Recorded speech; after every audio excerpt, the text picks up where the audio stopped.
कथाकार सदा पुलेसर कवितेचे अभिवाचन करत आहेत.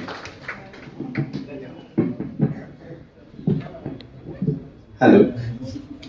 येस, चालू आहे माझ्यासारखा. मी आधीपासूनही बघत होतो की नागोश मॅडम बडे मॅडम समोर आहे, त्या म्हणत असतील की सगळी बनावणी इथं बसलेली आहे. आम्ही बनवाबनवी करतो हे कोणाला तरी कळलंय. गेल्या अनेक वर्षापासूनची आमची बनवाबनवी ह्या वर्षी उघड झाली. आजच्या या सुंदर अशा कार्यक्रमाचे अध्यक्ष, प्राचार्य आणि आता इथं उपस्थित असलेले सगळे अभिवाचक आणि सगळे आतून असलेले कवी, अगदी उत्स्फूर्त आणि खरं तर मला सगळ्यात शेवटी खेळा म्हणलं होतं, पण ते ठीक आहे असू दे, चालू असले.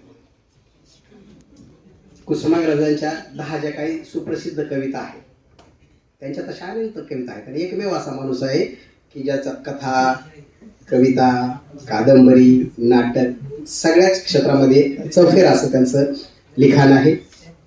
जसं इंगळे सरांनी सांगितलं की हा माणूस फक्त कविताच करत नव्हता, तर तो स्वतःही तसं जगत होता. काळ्याराम मंदिर प्रवेशाच्या वेळेला सुद्धा त्या व्यक्तीनं स्वतः त्यात सहभाग घेतलेला.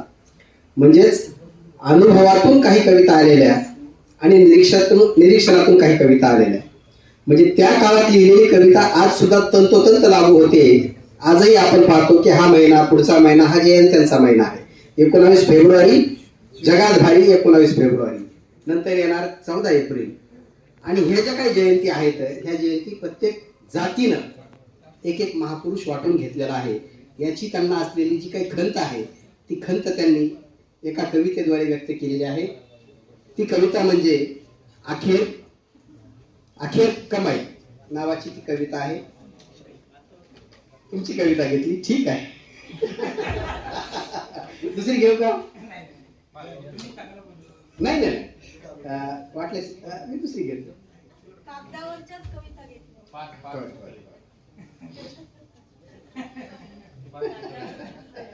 पाच पुतळी घेणार होतो, पण ठीक आहे, सरांची गैरसोय होऊ नये